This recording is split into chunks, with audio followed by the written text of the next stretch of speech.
Les vraies voix du foot, 20h-21h, Tonton Maurizio. Salut à tous, c'est Tonton Maurizio sur Sud Radio pour notre nouveau rendez-vous Les vraies voix du foot. L'incontournable émission du mercredi soir, 20h-21h sur Sud Radio où on vous parle vraiment de football. Je suis toujours accompagné de Pierre Grégoire. Comment ça va mon Pierrot? Ça va très bien, merci. Très content de vous retrouver ce soir. Et Farid Bouedla, alias Toto Bellozzo. Salut Mauricio, salut Pierre. Ça va salut, Farid, tout va bien? Super, content d'être là. T'es heureux? Eh ben heureux d'être là. Farid le retour. Un micro, un studio. Voilà. On parle le foot. Bon combo. La bonne Alors, combinaison. en visio, normalement, on aura la chance d'avoir avec nous tout au long de cette émission, mais pour l'instant, c'est un peu compliqué. Alain Bornand, recruteur depuis 25 ans pour le Toulouse Football Club. Maxime à la réalisation. Est-ce que tu me confirmes qu'on n'a toujours pas Alain? Pour l'instant, il n'est pas arrivé, mais il va pas tarder. D'accord. Je le sens bien. Ok. Et puis, on va avoir aussi Paul, arbitre officiel, qui va nous donner son avis sur cette décision. Cette grave décision d'OM-PSG, décision arbitrale. Est-ce que Paul est avec nous, Maxime? Paul n'est pas encore arrivé non plus. Tout le monde arrive au compte-goutte. C'est le bal des absents. C'est les bouchons. Voilà, alors du coup, j'ai pas besoin de présenter Maxime à la réalisation, le meilleur réalisateur de la planète. C'est toujours bon de présenter. Voilà, Maxime. Et donc on reviendra, comme je l'ai annoncé, sur OM-PSG avec Paul l'arbitre, sur la décision de Monsieur Le Texier. On verra qui est pour, qui est contre et on débattra un petit peu. On reviendra sur le Ballon d'Or, le scandale du Ballon d'Or, parce que pour moi, c'en est un. On fera un tour d'Europe avec la minute de Pierrot sur tous les derbys qu'il y a eu en Italie, en Espagne, un peu partout en France. Et puis on aura... J'aurais trouvé intéressant que chaque semaine on puisse faire un petit point où en est Bordeaux, parce qu'on a on fait plaisir à Maxime. Non mais c'est vrai, Maxime pourrait nous dire, parce que je pense que Bordeaux va nous faire un retour sur du long terme et c'est bien de le suivre. Voilà, et ben moi je suis complètement d'accord avec toi. Bien sûr, mais que Andy Carroll soit pas dans la liste des 10 du Ballon d'Or, je trouve ça assez dingue. J'espère qu'on aura l'occasion d'en parler. Et Léo Mavouba aussi. On revient tout de suite après ça. Sud Radio, les vraies voix du foot. Toujours pas de ni Paul ni Alain? Pour l'instant, ils arrivent. Ils vont pas tarder. Voilà, tu me le dis, Maxime. On va démarrer sans eux. Moi, avant de développer justement sur OM-PSG, j'ai un coup de gueule à passer. Parce que ça fait quelques jours que j'entends, on est bien sûr à 3 jours maintenant de ce match-là. J'étais au Vélodrome dimanche. Et ça fait 3 jours, on n'a pas vu, nous, dans le terrain. Moi, j'ai revu les images, j'ai du mal à me faire un avis. Je suis pressé d'avoir le vôtre.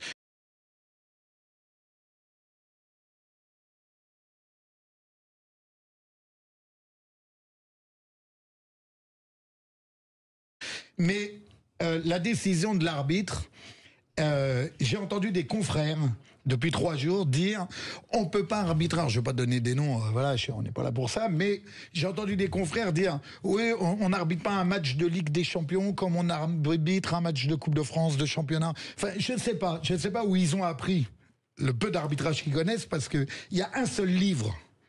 Il y a un seul livre sur l'arbitrage. Il y a une règle, il n'y a pas de 2 règles. La seule différence, là où on peut mettre un bémol, c'est demain, moi je suis arbitre officiel, j'arbitre un match amical, ou des potes, ou un match de bienfaisance, voilà, d'un seul coup, j'arbitre différemment, mais sinon, jamais de la vie, il y a 2 arbitrages. Il y a des règles, et quand on traverse au passage clouté, c'est pas sur une avenue, sur une rue, non, il y a une règle, c'est le passage clouté. Voilà, donc je voulais à tout prix pousser ce coup de gueule.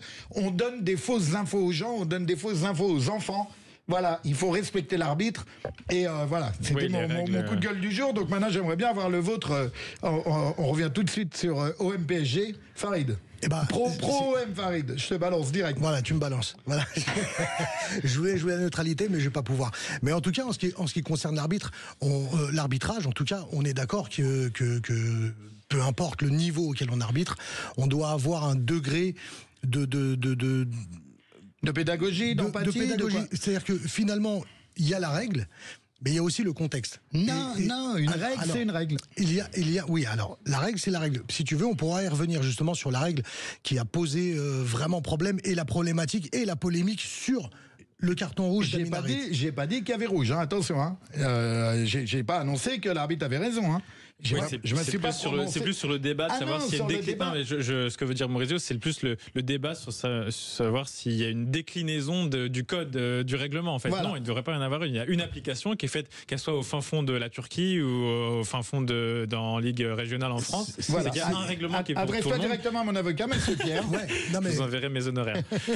Mais vas-y, je te laisse finir, Toto. Non, c'est toi qui dois finir. Mais en tout cas, là, tu commences sur un ton où finalement il n'y a pas de dimension humaine. Moi, on n'est pas arbitré par des machines.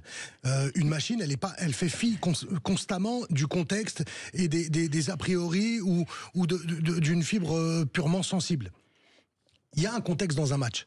Un classico, c'est pas un match comme les autres. Surtout Paris-Marseille en France, c'est un match avec un enjeu particulier qui est très préparé. Mais je dis pas aucun match comme les autres, Toto. Aucun match. C'est pour ça qu'il faut être impartial. Il faut être impartial, mais si on retranspose ça sur un match amateur, où je sais pas, ça pourrait être très bouillant au bord du terrain et qu'une décision arbitrale pourrait déclencher des choses qui pourraient être dommageables, voire même aller vers de la violence. Est-ce que l'arbitre à ce moment-là, il peut avoir un degré une marge de manœuvre pour se dire bon, là, j'ai une décision à prendre. Est-ce que c'est la bonne au vu du contexte? Est-ce que là, maintenant, si je prends cette décision maintenant... Je suis pas du tout d'accord avec toi. Il prend sa décision, on leur reproche de ne pas prendre les décisions. Alors à ce moment-là, faisons arbitrer les matchs par une intelligence artificielle, par ChatGPT, et qui fera selon le règlement, sans faire... non, parce que ce que tu dis, ça veut dire que en Ligue des Champions, la même scène, on doit arbitrer différemment. Non, alors c'est pour ça qu'il faut contextualiser un petit peu la raison de la polémique. Parce que là, si on vient aujourd'hui pour discuter de est-ce que l'arbitre doit ou pas sanctionner à tel moment, est-ce qu'il doit prendre la pire décision, c'est-à-dire que ce soit un pénalty dans la surface ou un carton rouge, quelque chose qui va entacher le match. Mais s'il le fait en son âme et conscience, si c'est une décision, je dis pas qu'il a raison. Voilà, attention, je me répète. Je dis pas qu'il a raison, le Texier. Je dis juste il y a des règles et c'est comme ça. C'est voilà, tu te fais arrêter, tu roules à 80 au lieu de 70. C'est chiant pour tout le monde. On pâtit tous. Tu roules à 80 parce que t'as une femme enceinte qui est en train d'accoucher derrière. Ouais, mais il y a une situation d'urgence. Il y a une situation. Donc c'est bien pour te dire que il y a la règle et il y a le contexte dans lequel la règle est enfreinte. Et là, moi je trouve que c'est dommage qu'à un moment donné on soit dans une posture très binaire des choses et de se dire bah non, la règle dit ça, tu roules à 80, même si t'as quelqu'un qui est en danger de mort sur ta banquette arrière, on s'en fout, voilà, bah non. Non. L'exemple, c'est vrai que tu as donné un contre-exemple, mais il n'y a pas de commune mesure en vrai, parce que déjà on est dans le jeu, on est dans le foot, les intérêts sont tout autres que la santé de quelqu'un. Je t'écoutais, Toto, et en même temps, j'ai eu l'info qu'on a Paul qui est en ligne avec nous, qui est arbitre officiel. Paul ? Allô, oui. Bonsoir, Paul. Bonsoir, Paul. Est-ce que tu peux nous donner ton avis ? T'as entendu le préambule ? Ouais, j'ai entendu un peu. Alors déjà, bonsoir à tous. Bienvenue, donc, Paul. Donc moi, je me présente. Je suis arbitre officiel là déjà depuis 7-8 ans. J'ai écouté un peu ce que vous aviez, les questions, le contexte, etc. Donc moi, je vais vous parler au sens strict du règlement, d'accord ? Ouais. Déjà de base. Donc les deux joueurs jouent le ballon. T'en as un qui veut, les deux veulent prendre le ballon. Sauf que t'en as un en fait, il le voit pas, c'est Monsieur Harit. Donc il joue de manière, il a une attitude violente, dans le sens où qu'est-ce que c'est l'attitude violente ? C'est un usage excessif de la force, au risque de mettre en danger l'intégrité physique du joueur. Comme ce qu'on a vu. J'ai pas la même interprétation. Je suis pas d'accord non plus. Déjà, j'ai pas du tout la même interprétation. Je suis pas d'accord. Vas-y, Paul. Je vais vous expliquer pourquoi. Pour moi, c'est une attitude violente. Dans quel sens ? Vous allez me dire que c'est pas bon, que c'est pas ça, parce qu'il fait pas exprès, il voit pas. Je suis tout à fait d'accord avec vous, les gars. Par contre, le truc, c'est qu'il va avec le pied en avant. Il va avec le pied en avant au niveau du torse. Et si vous regardez bien, si vous analysez bien ce qui se passe, moi, au départ, j'ai été choqué. Je suis parisien, mais comme vous avez dit, un arbitre, il doit être neutre. Voilà, oui. Ça, oui. Donc déjà, de base, moi, quand j'ai vu que monsieur Le Texier a mis le rouge, moi, déjà, ça m'a choqué parce que je me suis dit, waouh, ça mérite pas rouge. au premier abord. On est d'accord. Derrière, tu valides, toi, le rouge. Par contre, pourquoi après je le valide? Parce que déjà, de base, on nous montre des ralentis qui sont sur le côté et on voit que M. Harit, on n'a pas l'impression qu'il le touche. Il le touche de côté. Donc là, déjà, pour moi, de cet angle-là, c'était jaune. Quand on regarde l'attitude de M. Le Texier, c'est là qui fait que c'est rouge, et que lui, il est à côté. Il est à côté, il voit l'action, et il prend le temps de mettre le carton. Il paraît qu'on lui a dit dans l'oreillette, on lui a confirmé. Pour moi, il met pas rouge après avoir vu l'action. Il met rouge parce que Marquinhos soulève son maillot et montre la trace sur son temps. Et être neutre et impartial, ça n'empêche pas d'être neutre et impartial dans le sens respecter la lettre de la règle. Ça n'empêche pas d'avoir de la pédagogie. Alors après, je suis d'accord qu'il doit arbitrer Marseille PSG de la même manière que Empoli, Salernitana ou un truc comme ça. J'allais y venir. Bien, je te coupe bien parce que Paul, est-ce que tu arbitres différemment? Premier contre deuxième, dernier contre avant-dernier, ou milieu de tableau, ou match de coupe, ou non, tout. Il y a chaque match a un contexte bien particulier. Nous, on prépare le match, on regarde le classement, les équipes. On applique les règles, etc. On applique les règles. Si demain il y a 14-0, il y a penalty pour l'équipe qui doit mettre le 15e, eh ben il y aura penalty. Les règles. Sur un carton rouge comme ça, pour moi, parce que c'est pour ça que j'en reviens à l'attitude de l'arbitre. Il attend, il prend le temps, parce que au départ, je pense pas qu'il va mettre. Au début, il veut pas pour lui, c'est rouge. Mais dès quand il voit que Marquinhos a la trace et qu'il voit que c'était. Oui, monsieur l'arbitre, je me permets de vous interpeller parce que là, ok, il y a une prise de décision après. Toto, il est sur le terrain, ça y est, après une mûre réflexion, surtout en voyant la blessure de Marquinhos. Ok, pourquoi pas. Maintenant, on parle de règles. Mais quelle est la règle? Parce que si on regarde les règles de l'arbitrage, protéger la sécurité et l'intégrité des joueurs, source du board de la FIFA qui s'occupe du règlement, il y a 3 catégories d'intention de faute, en tout cas de faute. On parle d'attitude imprudente lorsqu'un joueur dispute le ballon sans intention, ni égard, ni précaution, aucune sanction disciplinaire n'est envisagée. On parle d'attitude inconsidérée lorsque le joueur agit sans tenir compte du caractère dangereux ou des conséquences de son acte pour son adversaire, il doit être averti. Et la dernière catégorie, on parle d'attitude violente lorsqu'un joueur fait usage excessif de la force au risque de mettre en danger l'intégrité physique de son adversaire. Il doit être exclu. C'est ce qu'a dit M. Le Texier sur DAZN après la rencontre. Oui, mais justement. Tout ça, on peut débattre parce que. Là, alors, dans quelle catégorie le geste d'Amin Harit, qui est à la base la volonté pure simplement de vouloir contrôler le ballon, dans quelle catégorie vous mettez ce geste? Moi, personnellement, il n'y a pas rouge. La règle, dans quelle catégorie on met? Il n'y a pas d'intention. Il n'y a pas d'intention. Donc il y a juste... Oui, mais c'est mon avis à moi, tonton Maurizio. Les Texiers a pris... Là, tu parles, là, tu es en train de parler justement de règles. La règle, elle doit s'appliquer en fonction de ce qui a été fait. Qu'est-ce qu'a fait qu'est-ce qu'a fait Harit? Harit a cherché à vouloir contrôler le ballon sans vouloir faire quoi que ce soit d'autre. Point. Donc il n'y a pas rouge. Je te coupe, je vous coupe. On a aussi Alain qui est arrivé, je crois, en Apollo. Reste, je l'appelle Polo, moi. Restez avec nous, on revient tout de suite après ça, on va clore ce débat. Les vraies voix du foot, 20h-21h, tonton Maurizio. Vous êtes toujours avec nous sur les vraies voix du foot avec Pierre Grégoire et Farid Bouadla, alias Toto Bellozzo, et Paul qui est toujours en ligne avec nous. Et je crois qu'Alain est arrivé. On a réussi à joindre Alain. Alain, tu es là? Oui, allô, bonsoir. Oui, bonsoir. Salut Alain. On revient tout de suite avec toi. On termine avec Paul sur on était sur le litige. Je sais pas si tu as entendu le litige arbitral, la décision un peu dure au MPSG de Monsieur Le Texier. Paul, est-ce que tu veux nous dire un dernier mot pour toi? Validé, rouge? Ouais, moi c'est validé. J'avais juste aussi un petit truc à rajouter. Vas-y, Paul. Je vous entends, vous dites oui, il a pas d'intention ni égard, il a pas fait exprès. En fait, ça veut dire qu'à chaque fois qu'il y a quelqu'un qui va pas faire exprès, on va pas le sanctionner d'un carton, que ça soit jaune ou rouge. Bah, c'est la faute, elle est involontaire, Paul. Elle est involontaire. Exemple tout bête. Monsieur l'arbitre, demain, duel sur un corner de la tête. Il y en a un des deux qui a la tête ouverte. Un des deux qui a la tête ouverte, c'est carton rouge ? Non. C'est pas carton rouge. Donc, on est dans le même cadre. Donc voilà, on est exactement dans le même cadre. Après, ça dépend. Voilà, monsieur l'arbitre, moi je dis carton rouge pour vous. Voilà. Mérité ou pas ? C'est pour écoutez, après, chacun est arbitre. Hein. Voilà, tout le monde arbitre le match. C'était pour te remercier d'être venu, Paul. On te remercie. On espère un jour te recevoir sur le plateau pour parler plus longuement de l'arbitrage. On va passer tout de suite au sujet suivant. Plaisir. Bonne soirée à vous. À bientôt, Paul. Alain, tu es avec nous pour parler du Ballon d'Or. Du Ballon d'Or. Voilà,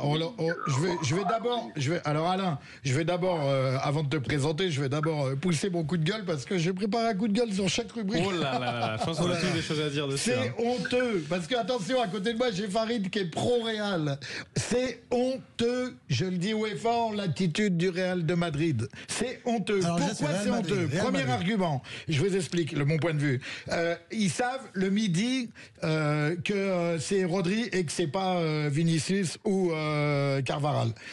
Déjà, ils ont tué le game. Parce que pourquoi ils font semblant d'ouvrir l'enveloppe et mais non, dire, mais ça a toujours été le cas. Oui, mais c'était un peu officieux. Là, ils ont tué le game. Ça veut dire, ça sert à rien. Arrêtez vos enveloppes. Drogba, arrête d'animer. Envoyez un truc sur l'écran. Voilà, hop, les lauréats.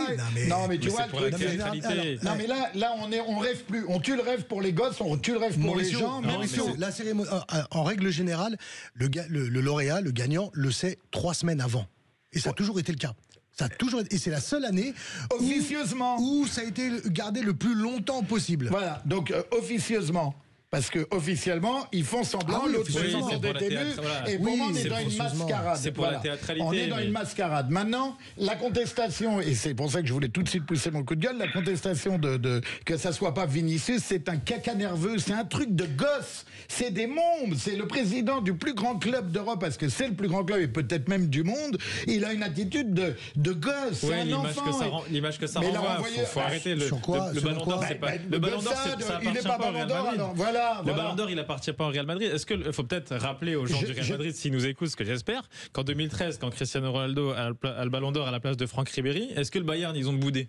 Est-ce que le Bayern a boudé en 2010 quand Schneider n'a pas le Ballon d'Or à cause des votes des sélectionneurs et des capitaines, parce que les journalistes l'avaient mis en tête, Wesley Schneider, après un triplé mémorable avec l'Inter Milan. Quand il le donne à Messi, est-ce que l'Inter est allé boycotter ? Je trouve que c'est l'image que ça renvoie qui n'est pas bonne. Ancelotti, il est élu meilleur entraîneur, il n'est pas là. On est dans du caprice de gosse.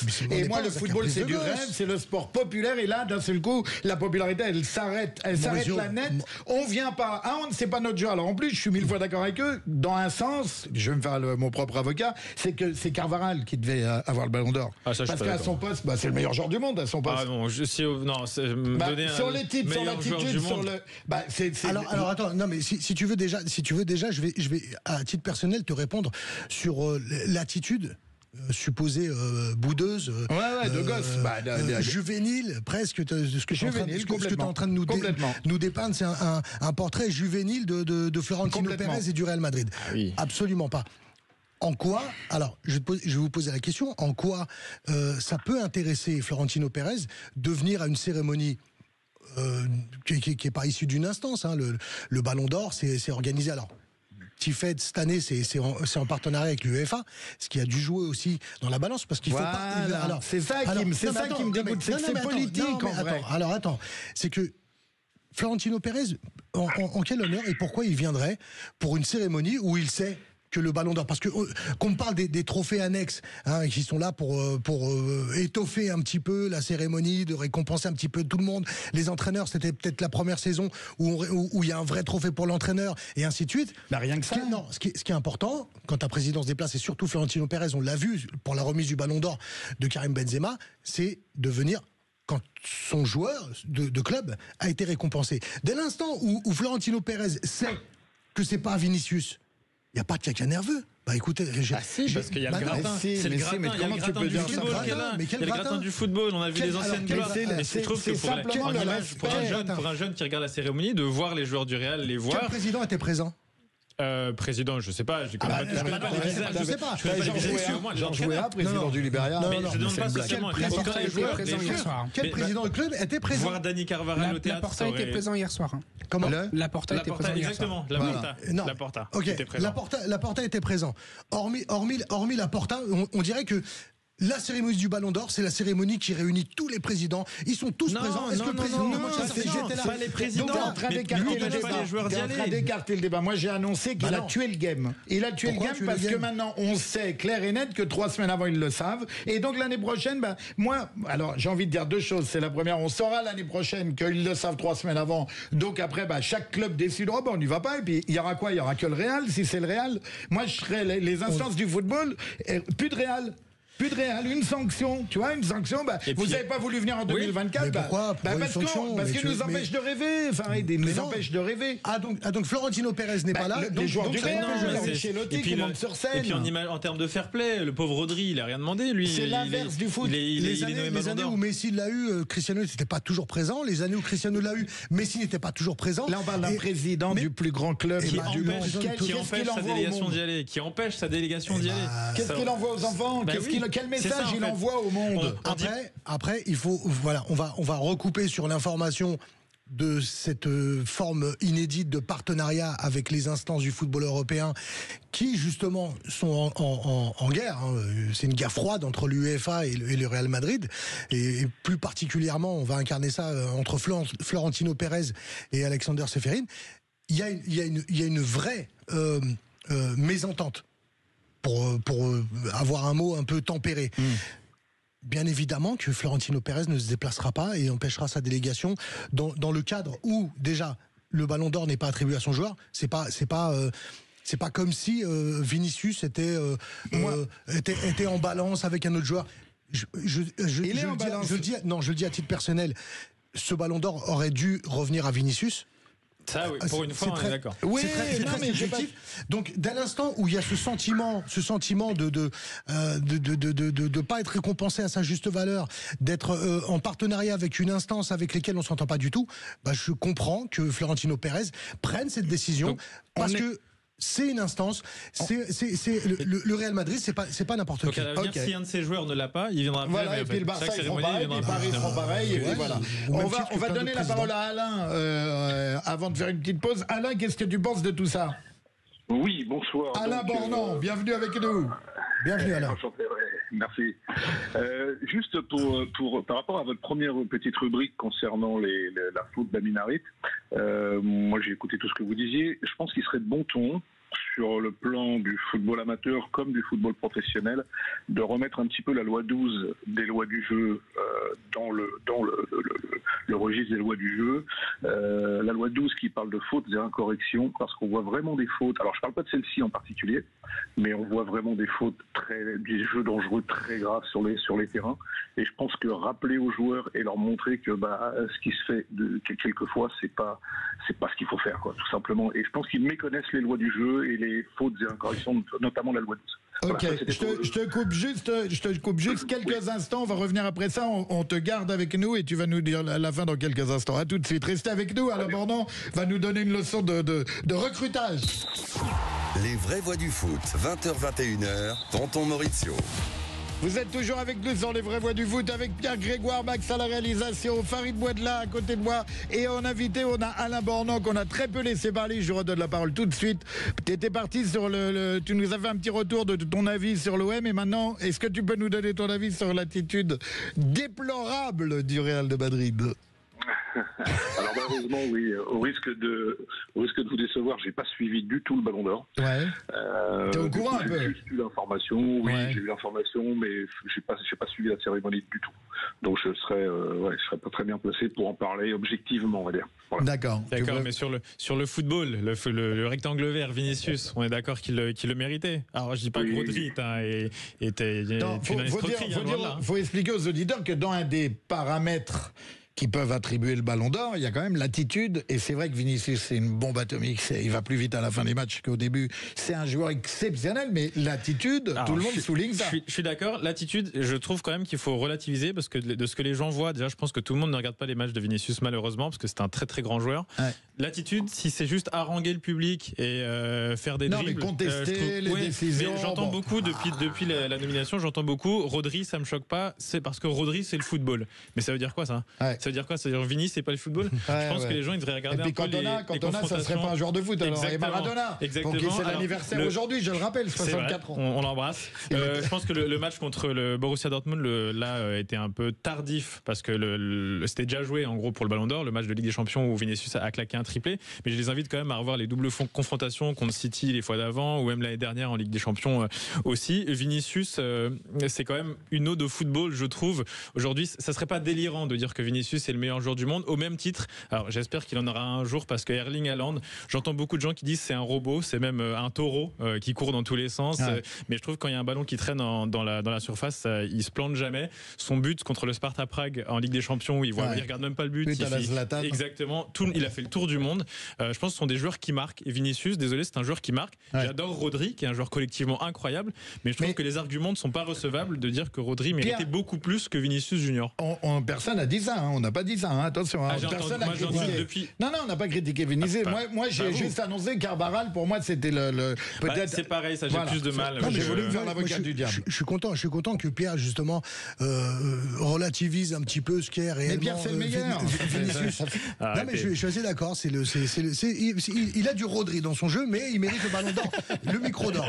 Moi, je l'assure. Non, parce que c'est vrai, on confronte un petit peu deux joueurs, l'un plus discret que l'autre, mais on va pas. Moi, encore une fois, je ne dis pas que Rodri ne mérite pas le ballon d'or. Voilà. Je dis juste que Vinicius le mérite plus.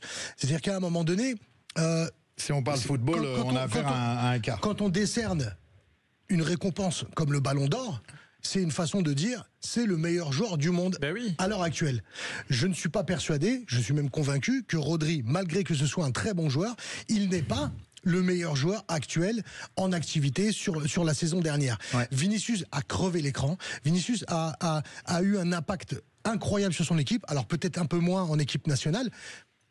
Rodri, si on revient un petit peu sur lui, malgré toutes ses grandes qualités que j'aime, Rodri est un joueur que j'aime, mais c'est pas lui qui donne la victoire à l'Euro avec l'Espagne. C'est une victoire collective. C'est pas lui forcément le meilleur joueur de City. On pourrait parler de Foden à City. À un moment donné, c'est pour ça que j'essaye de non pas de minimiser l'impact de Rodri sur le football actuel, mais si on regarde un petit peu le football, si on a les yeux en face des trous et qu'on se dit quel joueur a marqué la saison dernière, quel joueur a été au-dessus du lot, quel joueur a crevé l'écran, a fait rêver. Moi, je suis désolé. Si je vais au stade, si j'ai eu ma télé, c'est plus pour voir des joueurs comme Vinicius que des joueurs comme Rodri. Il a bien fait de parler de la sélection nationale rapidement. J'espère que ce n'est pas un argument pris en compte. Là, ça me concerne moi personnellement. En 2003, on peut pas dire que Nedved ait gagné grand-chose avec la République tchèque, Shevchenko avec l'Ukraine encore moins, et je remonte même pas à Georges Weah en 95, qui a été un joueur formidable. Sinon, il aurait fallu le donner à Jorginho. Exactement, voilà. En 2020, il aurait fallu le donner à Varane, qui en 2018 gagne tout. À un moment donné, il faut savoir récompenser les... T'es d'accord avec tout ça, Alain? Vinicius, super joueur. Tu l'aurais recruté, toi, Vinicius? À Toulouse? Alors, je pense que oui. Bon, il n'aurait peut-être pas été d'accord pour venir, mais en tout cas, volontiers. Oui, j'aurais recruté. Alors, la définition, en fait, c'est ce qu'il faut dire, c'est que qu'est-ce que le meilleur joueur du monde? Qu'est-ce qu'un meilleur joueur du monde? Mon avis, c'est que c'est le joueur le plus influent sur le jeu et sur le résultat de son équipe, en réalité. C'est les paramètres qui sont pris en compte dans l'élection. Mais bien sûr. Dans les votations. Et du coup, c'est réellement quel impact et qu'est-ce qu'il apporte à son équipe. C'est vraiment le service qu'il peut mettre à son équipe. Et quant au résultat final, du coup, c'est vraiment c'est celui-là le grand joueur, celui qui a un impact sur le résultat de son équipe. Et Vinicius, on est tous d'accord que la performance de son équipe. Voilà. Et on est tous d'accord que Vinicius, c'est un avion de chasse. Voilà. Il en a. Voilà. clairement. Oui, en termes d'émotion, voilà, quand on regarde un match du Real, c'est ce genre de joueur qu'on veut voir. Alors on veut voir Mbappé, mais ça c'est un autre sujet. Mais en termes de technique, il a tellement progressé. En termes de surpuissance, c'est ce qui dégage. Franchement, j'espère pour lui qu'il va en avoir un quand même un jour. Avoir sa réaction, surtout maintenant à Vinicius Junior. J'espère qu'il va pas s'individualiser dans ses performances parce que ce serait la pire des décisions à prendre. Mais c'est quand même pour moi le meilleur joueur du monde actuellement. Ça va pas. Voilà. Cette histoire ne va pas arranger, si je peux me permettre une petite aparté. Je pense que cette histoire de non ballon d'or pour Vinicius ne va pas du tout arranger les affaires du Real. Dans le sens où au Real, on a quand même un joueur comme Bellingham. Alors même s'il le montre, il l'affiche pas ostensiblement, je pense qu'il aurait aimé faire partie de la course et qui, dans un coin de sa tête, on l'a pas cité, mais bien sûr. Voilà, non mais il aurait aimé l'avoir. Donc le fait que Vinicius l'ait pas, si Vinicius l'avait eu, je pense que les deux prochains prétendants auraient pu être Mbappé et Bellingham.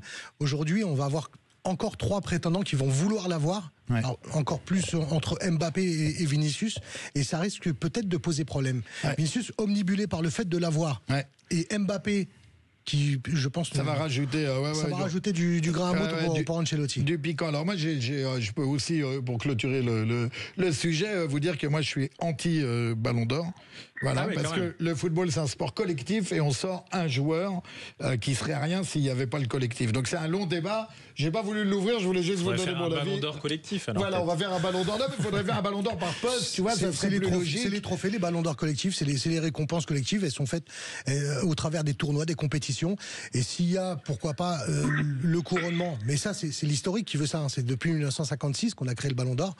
À un moment donné, il faut continuer. C'est une tradition. Alors, je vais te faire une petite passe décisive. Tu vas nous donner une info hyper importante. Le premier Ballon d'Or français, tu as fait un documentaire sur lui. Exactement, Raymond Coppa, que je connais personnellement.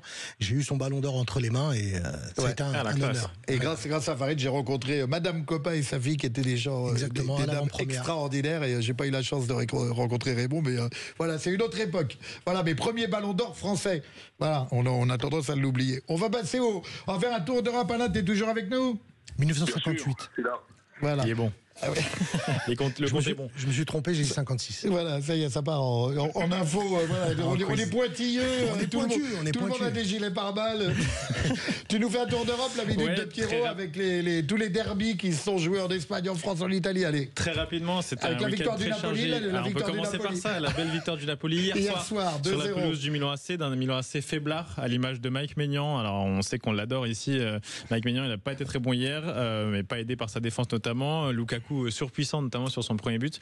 Le Milan le Napoli qui continue sa belle série avec une seule défaite cette saison, qui sont à 3 points d'avance, qui ont 3 points d'avance sur l'Inter Milan qui vient de s'imposer à l'instant à Empoli 3-0 avec un doublé de Davide Fratesi. On avait déjà parlé sur Sud Radio. C'est vraiment un milieu feel good cette année à l'Inter. Et du coup, j'en profite je bifurque sur l'Inter Milan. Il y avait un choc incroyable ce week-end. Inter Milan-Juventus, le fameux derby d'Italie, qui a accouché d'un formidable 4-4. Quand on regarde un match, on veut voir des émotions comme ça. Il y avait 4-2 pour l'Inter. Ça a fini en 4-4 avec un doublé de Yildiz en fin de match. À noter l'anecdote importante, rigolote, on va dire, sur le deuxième but de la Juve. Passe de Conceição, but de Weah. Alors, on n'a pas fait un bond dans l'espace-temps. Hein. C'est le fils de Sergio Conceição, l'illustre ailier portugais, qui fait une passe à Timothy Weah, le fils de Georges Weah. Donc comme quoi il y a des belles générations qui arrivent, notamment en Europe. Et il y a eu un 4-4 fabuleux encore une fois à San Siro ce week-end. En Espagne, on a beaucoup parlé. Attention, tu te rappelles du début de l'émission, Farid et pro-Real. J'aime beaucoup ce que vous faites, Farid. Pro est un gros mot. Un amateur, comme un amateur de bon cigare. Voilà, c'est vrai que le Real, on peut être que amateur. Attention, je blague, je te taquine et tout, mais le Real, je ne prends rien mal. Non, parce que là, il va te cartonner là.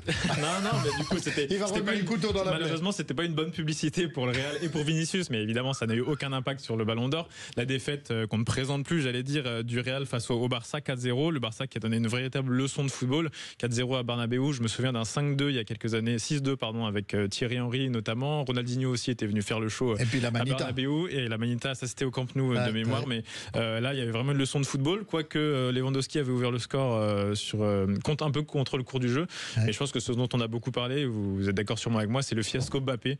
On parlait Ballon d'Or juste avant, je crains, j'ai pas peur de le dire, qu'il n'en aura jamais. Je suis pas d'accord avec ça. Je trouve pas que on est tombé trop fort sur Mbappé à mon goût. Non, parce qu'on est en droit d'attendre. Moi, je suis d'accord avec Maxime. Enfin, j'espère. J'espère que Maxime a raison. C'est un peu normal que tout le monde lui tombe dessus. On l'a mis tellement haut, tellement loin. Il a été tellement haut. Non. Champion du monde. Mais je pense pas qu'il fasse un match aussi raté que ça. Je veux dire, si ça se joue à quelques millimètres sur l'ouverture du score. Non, mais forcément, c'est à compter. Il faut compter, il faut le compter aussi. Record de hors-jeu. Et encore, c'est pas qu'à cause de ça que moi je disais qu'il a pas été bon. C'est dans l'attitude, le fait de pas redescendre. Franchement, à 2-0, il avait déjà lâché totalement. Il voulait tout faire tout seul. J'ai trouvé en tout cas.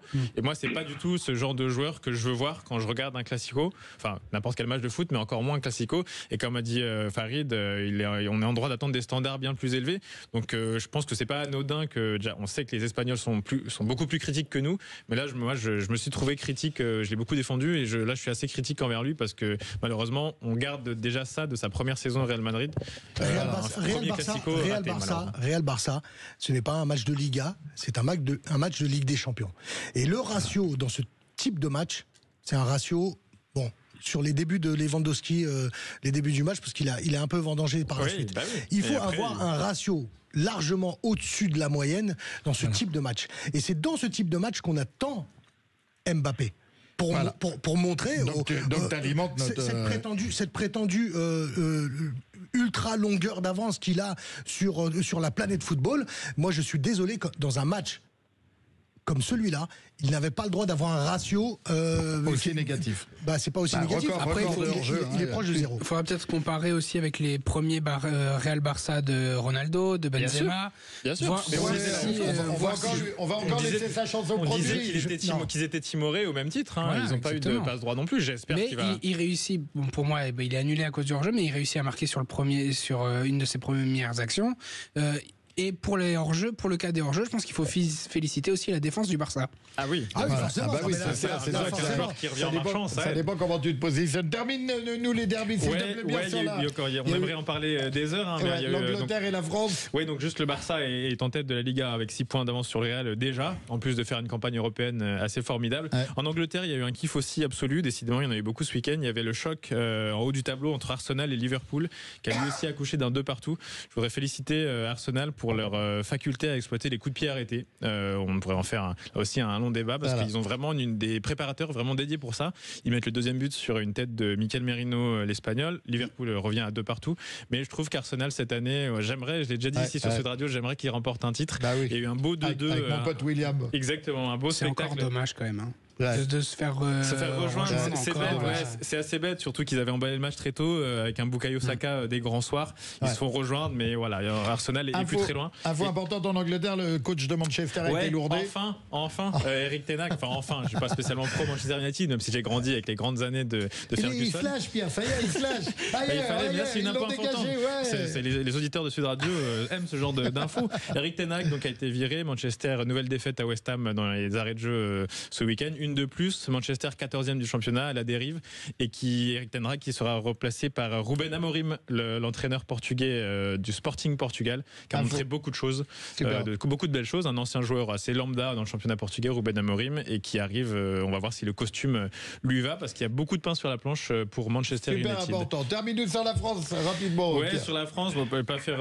C'était le week-end dernier, il y avait aussi des derbies. Alors Lens-Lille. Hasard de la programmation, il y avait un Lens-Lille aussi qui s'est décidé sur la toute fin avec un penalty pour les Lillois qui ont ensuite enchaîné. Victoire 2-0. La hype Genesio continue parce qu'après les deux Madrid, il s'est attaqué à la fournaise de Bollaert ce week-end, et Monaco qui a perdu des points, on peut le dire, qui a perdu des points bêtement, plombé par l'expulsion de Vanderson un peu avant la mi-temps. Ils ont perdu 2-1 à Nice dans un derby qu'on ne les voyait pas perdre, pour être tout à fait honnête. Nice qui était assez au fond du trou avec une performance catastrophique en Hongrie à Ferencváros dans la semaine, et Monaco qui laisse filer, si je puis dire, le PSG. Ils sont pas très loin au final, et puis Monaco était quand même sur une dynamique correcte en termes de résultats. On peut souhaiter que ça se resserre un peu de façon à ce que la Ligue 1 reste toujours aussi attractive. Depuis le début, on est inquiet. Elle est toujours autant. Il ne faudrait pas qu'ils enchaînent les défaites, aussi bien Monaco que l'OM. Restez avec nous, on revient tout de suite après ça avec Alain Bornand, sujet sur le recrutement. Hyper important, restez avec nous. Les vraies voix du foot, 20h-21h, Tonton Maurizio. De retour sur les Vrais Voix du Foot avec Pierre Grégoire, Maxime à la réalisation et Farid Bouadla qui nous accompagne aujourd'hui et Monsieur Alain Bornand. Alain, tu es toujours avec nous? Bien sûr, je suis là. Alors, Alain, recruteur pour le Toulouse Football Club, est-ce que je dis une erreur, depuis 25 ans? Alors, 25 ans, c'est beaucoup, là. C'est exactement la 16e saison. D'accord. Mais tu es recruteur depuis 25 ans. Mais recruteur depuis 25 ans, effectivement. Alors, commençons par le commencement. Explique-nous le métier de recruteur. Alors, le métier de recruteur, je vous entendais parler là des derbies, etc. La particularité, pour ce qui me concerne en tout cas, c'est que lorsque je regarde un match, je regarde un match d'un œil un peu plus critique, un peu plus expert, et donc je regarde plus le jeu que l'enjeu. Okay. Au contraire de plein de gens. Hein. Ouais. Du coup, ce qui m'interpelle toujours, c'est le geste, la bonne passe, la bonne interception, la bonne attitude, la bonne intention de jeu, etc. Ça, c'est ce qui m'interpelle toujours dans un match. Du coup, c'est un peu le défaut professionnel, on va dire.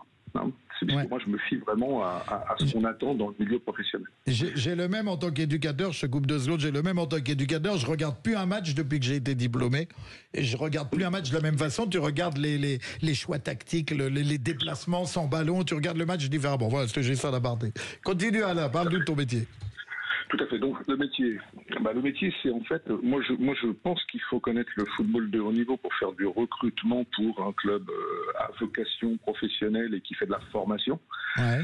Parce qu'il faut bien savoir où on veut emmener le jeune qu'on a recruté. Donc du coup, on lui a détecté un potentiel, qu'il soit, quel que soit le poste, on parle d'un joueur. Donc du coup, on lui a détecté un potentiel, on l'a suivi, on veut connaître à la fois le joueur de football qu'il est, mais aussi le garçon qu'il est. Le cadre familial dans la vraie vie, l'environnement, ses réactions, ses émotions, etc. Okay. Et puis ensuite, une fois qu'on a pris la décision de prendre en charge, on va dire, son projet de formation, là, il y a tout un cursus de formation qui s'enclenche. À la fois, chez nous notamment, on est sur le triple projet. Ce qu'on appelle le triple projet, c'est le projet scolaire, le projet éducatif et le projet sportif. C'est cadré. Bon, du coup, aucun de ces trois projets n'est laissé sur le côté. On veut avant tout, former un homme, former un bon joueur de football évidemment, et quelqu'un qui va avoir un comportement dans la vie digne d'un citoyen qui sait se tenir. Voilà. Okay. Donc tout ça, c'est un tout. Farid a une première question pour. Ah oui, excuse-moi, là, Farid a une première question. Oui. Alors bonjour Alain, moi j'avais une question. Parce que bon, le recrutement, quand on parle de recrutement, on parle de jeunes, donc on a quand même une posture très spéculative. C'est-à-dire qu'on n'a aucune garantie sur l'avenir. On peut pas se dire qu'un gamin qu'on recrute à 14-15 ans, on peut pas s'assurer à 100% du joueur qu'il sera ou du niveau qu'il va avoir. Aujourd'hui, de par la concurrence de recrutement, surtout qu'on est sur une région, l'Île-de-France, où il y a une concurrence accrue au niveau du nombre de joueurs pouvant prétendre à rentrer dans un centre de formation, est-ce que vous n'avez pas l'impression qu'avec le temps, on recrute pas de plus en plus jeunes, voire même trop jeunes ? Alors oui, comme tu le disais si bien, c'est la concurrence qui fait que. Du coup, on regarde très tôt parce que il y a des joueurs qui tout de suite montrent des choses très tôt, du coup, et évidemment qu'on veut. Alors nous, c'est pas nécessaire. On n'est pas à la course aux joueurs. C'est que simplement, on essaie de prendre notre temps, mais on regarde quand même dès on va dire le plus jeune âge, j'entends 12-13 ans, parce que déjà on peut voir un potentiel latent. Qui va se développer, qu'on va pouvoir développer après. Et effectivement, il me semble que quelquefois, on peut aller un peu vite dans la décision, mais c'est pas trop notre cas en fait. En réalité, on n'est pas réputé pour ça dans mon club. On est plutôt réputé pour essayer d'attendre le maximum, de revoir le joueur plusieurs fois, de le revoir l'année suivante, etc. Une question rapide, Alain. Quand tu es recruteur pour un club, tu es recruteur que pour un club. Tu peux pas travailler pour plusieurs clubs. Me concernant, c'est tout à fait le cas. D'accord. Oui, bien sûr. Oui, Pierre voulait te poser une question. Oui, moi je suis très content d'avoir quelqu'un comme Alain avec nous. Donc Alain, déjà qui est au TFC, je voulais savoir comment Damien Comolli, qui est arrivé en 2020, donc Damien Comolli, l'actuel président du TFC, après il a un CV long comme le bras, à Tottenham notamment, à Liverpool. Comment il est arrivé avec ce projet? Comment il vous a exposé ce projet de recruter des joueurs nécessairement axé sur la data? C'est la fameuse data dont on entend souvent. Aujourd'hui, voilà, ça a vu l'émergence de Dalinga qui est parti cet été en Italie, après des saisons réussies en Ligue 1. Il y a Donum, Van Den Boomen. Ça avait commencé même quand le TFC était en Ligue 2. Comment Damien Comolli est arrivé en disant maintenant ça va être que data, en allant recruter beaucoup de joueurs de l'Est, notamment, là il y a Nicolas Hyssen qui me vient à l'esprit, ou même les Sud-Américains. Comment ce projet, qui est tout nouveau pour les clubs français, qui d'habitude préfèrent on va dire le confort en recrutant des joueurs confirmés français par exemple, ou européens, comment ce projet-là est venu, puisque ça marche, on va dire plutôt bien pour Toulouse, avec cette fameuse data et ces joueurs recrutés un peu inconnus, et puis ensuite les faire émerger?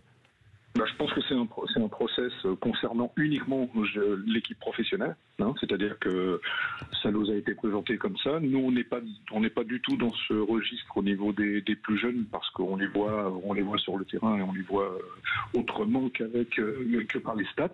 Même si les stats sont importants, je pense. Quelquefois, il faut regarder quand même la répétition des choses, mais il nous a été présenté. Déjà, on a une certaine confiance dans la mesure où il faut savoir que sa première mission à Damien Comolli, c'était le recrutement. Il a commencé par ça dans le football de haut niveau. Du coup, nous on est rentré dans le cadre des choses, et puis c'est vrai que, comme tu le disais à l'instant, ça a plutôt de payer, ça a plutôt donné ses fruits. On est remonté rapidement alors qu'on était descendu en Ligue 2 suite à la saison Covid, et puis on est remonté assez rapidement. Derrière, on gagne la Coupe de France avec l'équipe première, mais c'est vrai que je suis un petit peu loin, moi, pour parler de l'équipe première, dans la mesure où je suis vraiment rattaché au centre de formation. Voilà. Farid. Alain, alors je sais que vous dites vrai quand vous dites que vous ne faites pas partie des clubs qui se lancent dans la course effrénée aux signatures. Il y a des clubs bien plus actifs, voire même trop actifs en Ile-de-France qui signent à tour de bras, justement en étant dans une posture purement spéculative. Parce que moi, je suis désolé, je pars du principe que quand on signe un gamin à 12, 13, 4, enfin voilà, très tôt, le premier gagnant, c'est le club qui le signe. C'est pas le gamin. Le gamin aurait pu avoir le temps de signer, et ainsi de suite. Mais bref, ça c'est très subjectif. Là où je voulais en venir, c'est que moi j'avais une proposition à faire, et je vous l'expose aujourd'hui devant les auditeurs de Sud Radio et aussi devant vous. C'est-à-dire que moi je pense que les clubs qui engagent les joueurs, pour éviter justement d'être trop dans la spéculation et d'avoir trop de signatures, parce que quand on signe 5, 6, 7 joueurs, on sait qu'on ne fera pas signer pro ces 5, 6, 7 joueurs. Est-ce que ces clubs-là, les clubs professionnels, ne devraient pas s'engager à payer des indemnités de sortie de formation, parce qu'on sait que c'est très difficile de revenir et de se réinsérer, parce que un gamin qui part en centre de formation, il a forcément tout de suite une projection sur du long terme dans le football. Est-ce que ces clubs-là ne devraient pas s'engager à payer une indemnité de retour à la vie normale, c'est-à-dire avec des formations professionnelles, avec un défraiement pour pouvoir se réinsérer dans la vie. Défraiement surtout moral, quoi, on va dire. Parce que justement, je pense que si les clubs devaient de payer les joueurs qui signent très tôt, je pense qu'ils regarderaient à 2 fois avant de signer des joueurs dont ils ne sont pas certains. Alain. Alors, effectivement, c'est vrai que je me sens pas tellement concerné par ce que tu dis, parce que on fait partie comme je le disais, des clubs qui ne font pas signer des joueurs à tour de bras. Qui travaillaient sérieusement. Je mettrais Toulouse dans le recrutement raisonnable. Oui, non, c'est pas une question de sérieux, c'est une question de logique chez nous pour la formation. C'est qu'en fait, Toulouse, c'est un club du Sud, que c'est une grande agglomération, et on donne la priorité aux joueurs de la grande agglomération toulousaine. Après, ceux qui vont être recrutés, par exemple, sur la région parisienne, ce qui me concerne, puisque j'ai une équipe sur la région parisienne, c'est le joueur qui va à potentiel, sur lequel on va miser quelque chose, un espoir de un jour pouvoir lui faire atteindre le haut niveau. Nous, c'est simple, c'est que c'est vrai qu'on lâche pas des X, enfin beaucoup de joueurs chaque année parce qu'on essaye de les garder jusqu'à la fin du cursus de formation. Ça marche pas pour tout le monde et on le sait, on va pas se voiler la face. Mais par contre, on essaie de les accompagner jusqu'à la sortie, mais aussi un petit peu après la sortie, c'est-à-dire qu'en fait, on donne des orientations, on donne sur des clubs, sur les membres ne sont pas lâchés comme ça, ouais. Voilà, des chances de rebondir quelque part. Alors, je ne sais pas si c'est en donnant des indemnités ou autre chose que ça peut régler différemment les soucis d'un joueur qui revient dans son club. Mais en tout cas, on essaie de l'accompagner tant dans son entrée que dans son éventuelle sortie. J'ai une toute petite question avant de donner la parole à Pierre. Tu as parlé de vivier parisien, vivier province, vivier sud. Il y a un vivier important. Il y a un endroit où il y a plus de monde doué. Enfin, je veux dire, tu vois ma question? Oui. Alors en fait, Paris, Paris, c'est, tout le monde le dit, c'est le plus gros vivier. Paris banlieue. Ouais. Moi, j'ai envie de dire que c'est là où il y a le plus de joueurs. Ouais. J'ai envie de dire aussi que c'est pas nécessairement là qu'on travaille le mieux. Ouais. Avec les jeunes dans leur projet de préformation et d'initiation au départ et de préformation derrière. D'où l'intérêt lorsqu'on fait signer un jeune joueur, comme vous le disiez, à 13 ans par exemple, puisque c'est le premier accord et contrat qu'on peut faire avec une famille et l'enfant.